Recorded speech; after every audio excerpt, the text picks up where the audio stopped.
Old friend, how are you? Charles, good sir. You're as handsome as I remember. Well, I've had 30 years to work on it. Please come in, won't you, Gordon? I will indeed, thank you. Make yourself at home. Well, thank you, old chap. Dinner will be ready shortly. Wine in the meantime. You haven't changed since dawn days. Well, if anything, I've only gotten better. This isn't your ordinary Merlot. £3,500 later, you can taste the difference.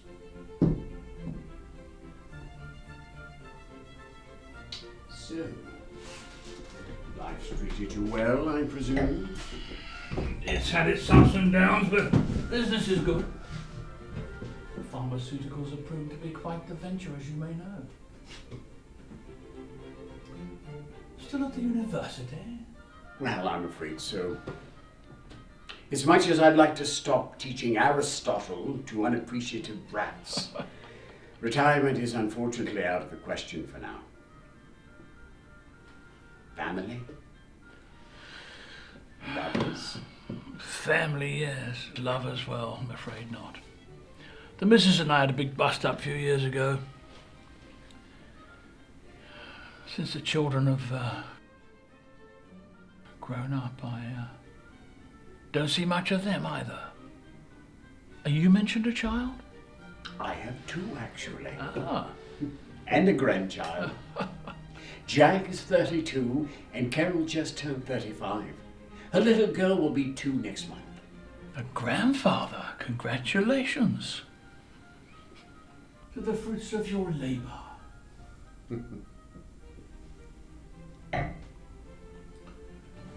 And how's your missus? Well, we lost her some years back. Oh no. Yes, sudden case of pneumonia, I'm afraid. Oh, I'm dreadfully sorry. No, it's quite all right, really. If we weren't supposed to die, I suppose it had affected me much more. C'est la vie. Well, at least you remain in good spirits. At our age, it's only a matter of time before the old Reaper comes knocking on the door.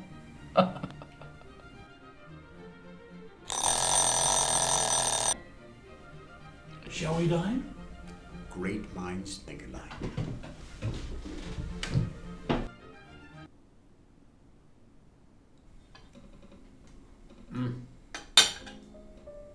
I say, simply superb.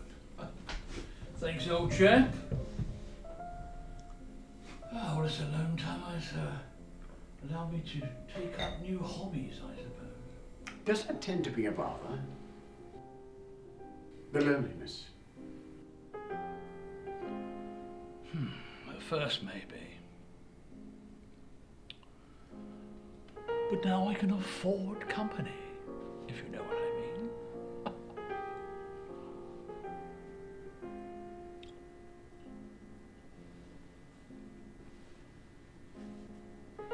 mean. No. I really shouldn't. It's been years. Yeah, come on. For old time's sake. Really, Gordon, 35 years since I've seen you. We both started and lived successful lives. Gained and lost. Loved and hated. We bloody well conquered life, damn it! 35 years. And it's all led us to this exact moment. In this exact location. Well, I'm going to enjoy it regardless. All I ask of you is that you don't let me do it alone. What the hell?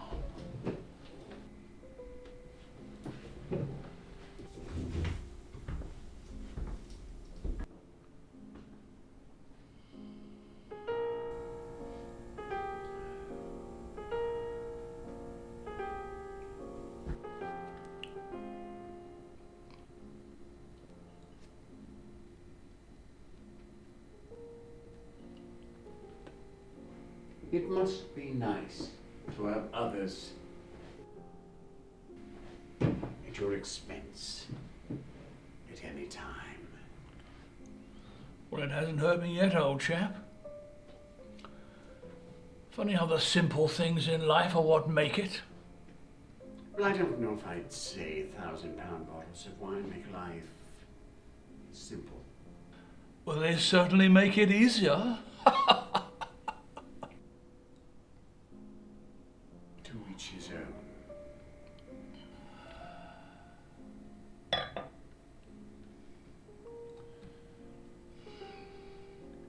You know, I save a lot of lives with what I do, and don't feel bad for making a sizable income because of it. No one's judging. Like hell, blokes like you. You look at an honest man like myself and think that you're better? Why? Because you make a smaller salary? Does that make us humble? No, really, Charles. I tell you what, you can just bugger off then!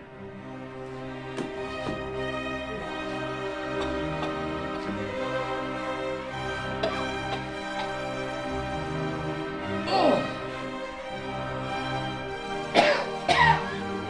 Bloody hell!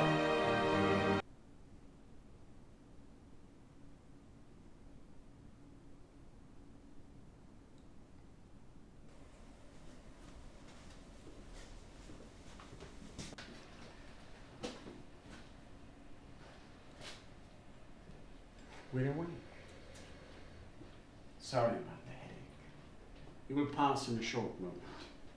Apologies as well for the mummy outfit. But we don't want to make a mess, do we? You know, you gave us quite a scare. For a moment there, I was afraid you'd refuse my cigar. I don't think that's going to do you much good.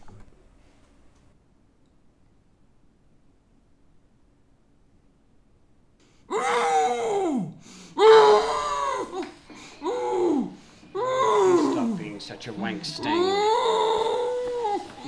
You please stop. You're embarrassing yourself. All right, fine. Out with it. Trying to take the piss out of me, are you? There's no way for a gentleman to behave. Just because you don't share my lifestyle, no need to act like a bloody animal. Like it's my fault. You chose to live a life of mediocrity. Think this is about jealousy, do we? I think you're a fucking cocksucker.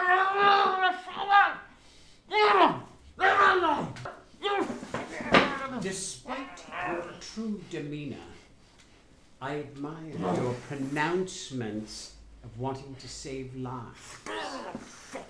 I, however, do not share your espoused philosophy and believe quite to the contrary. You see, a while back, a bloke took a stab at me on my way home from the university. I don't know what came over me, but let's just say that it didn't end well for the bugger. I can't deny that I liked it. A good deal of time went by before I killed again. I suppose once one has blood in it, it's difficult to get the taste out. So, I killed again.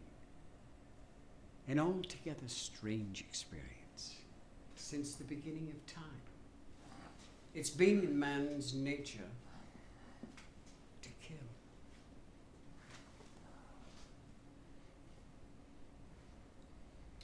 You know, there are only two things that separate man from other animals. The first is the name. We call ourselves human to distinguish us from them. But just like the other animals, it's in our DNA to kill each other, although generally we don't. And why?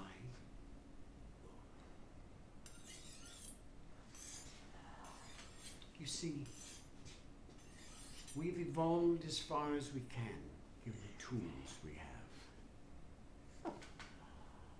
We're now in a rapid digression of mind and soul, no longer functioning of our own accord. There was a time when men could stare up into the stars and know exactly where he was in the world. Now we can't even cross the street without a bloody computer to tell us how to do it. This is no way to live, sir. And I've taken it into my hands to start anew. To right man's wrongs.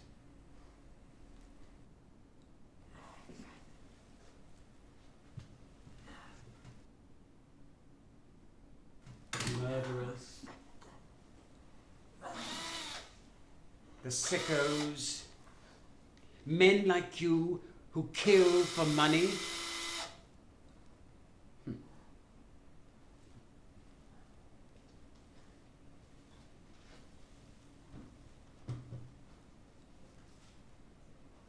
I found these in the pocket of one of my successors.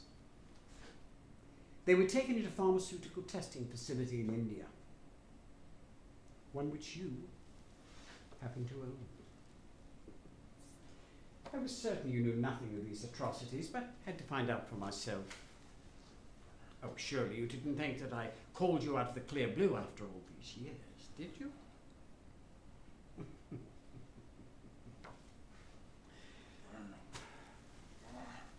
Nonetheless, I became excited that at long last I'd see an old friend and set things to rights. Then I saw the true nature of who you'd become. A self-important, avaricious monster who believes that money makes the man. What you don't realize is there's no need for currency in the wild. Which brings me to my last point. The second difference between man and animal. Whereas animals kill to survive, we do it